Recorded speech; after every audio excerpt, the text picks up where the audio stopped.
বাংলাদেশে আরেকটি গোপন সংগঠন, নিষিদ্ধ সংগঠন, তারা 15.5 বছর এই ছাত্রলীগের পতাকা তলে থেকে, এই ছাত্রলীগের আশ্রয় থেকে, এই ছাত্র দলের সকল অপকর্মে লিপ্ত থেকে তারা একজনও প্রকাশ্যে আসার সাহস করেনি। যদি নৈতিক সাহস থেকে থাকে, বিগত 15.5 বছরের প্রতিটি কমিটি প্রকাশ করে দেখুন। প্রিয় নেতৃবৃন্দ, এই বৈষম্য বিরোধী ছাত্র আন্দোলনের কৃতিত্ব নিয়ে অনেক গোপন সংগঠন অনেকভাবে কৃতিত্ব দাবি করে।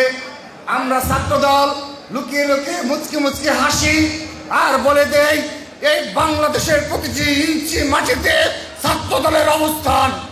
আমরা যখন চাইব তখনই এই ধরনের ষড়যন্ত্রকে বাংলাদেশ থেকে উচ্ছেদ করে দেব ইনশাআল্লাহ।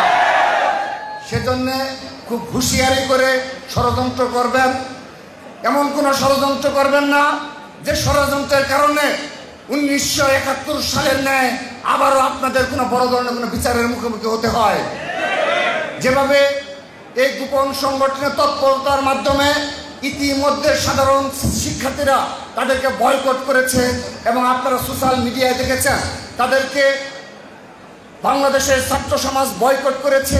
সেজন্য তারা, আমি ঢাকা বিশ্ববিদ্যালয়ের কথাই বলি, সেখানে শুধুমাত্র সেই গোপন সংগঠনের সভাপতি ব্রিফিং করে টক শোতে যায়, শিক্ষকদের সাথে সাক্ষাৎ করে। তাদের কি আর একজন নেতাকর্মী নাই যে সামনে আসার মতো নৈতিক ক্ষমতা নেই? অর্থাৎ এই ধরনের কোনো সংগঠনকে কোনো ষড়যন্ত্রে লিপ্ত থাকলে ছাত্রদল তাদেরকে প্রতিহত করবে। সেজন্য আমি আরেকটি বিষয় বলতে চাই আপনাদের নিকট। এই ছাত্রদল তথা এখানে যুব দলের সচেতন ভাইয়েরা এবং রাজপথে পরীক্ষিত নেতৃত্ব স্বেচ্ছাসেবক ভাইয়েরা রয়েছেন, আপনারা লক্ষ্য করে দেখুন যে বিগত 15.5 বছর ছাত্রদলের প্রতিটি ক্যাম্পাসে আমরা কমিটি দিয়ে আমাদের কার্যক্রম পরিচালনা করেছি। আমরা পূর্ণাঙ্গ কমিটি প্রকাশ করার মাধ্যমে প্রকাশ্য দিবালোকে আমরা আমাদের কার্যক্রম পরিচালনা করেছি। কিন্তু এখন দেখা যাচ্ছে এই বাংলাদেশে আরেকটি গোপন সংগঠন, নিষিদ্ধ সংগঠন, তারা 15.5 বছর এই ছাত্রলীগের পতাকা তলে থেকে, এই ছাত্রলীগের আশ্রয় থেকে, এই ছাত্র দলের সকল অপকর্মে লিপ্ত থেকে তারা একজনও প্রকাশ্যে আসার সাহস করেনি। আমরা আজকের এই যৌথ সভা থেকে দাবি জানাচ্ছি, যদি নৈতিক সাহস থেকে থাকে, বিগত 15.5 বছরের প্রতিটি কমিটি প্রকাশ করে দেখুন। আমরা দেখতে চাই এই 15 বছরে আপনাদের ব্যানারে কারা কারা ছাত্র রাজনীতি করেছে।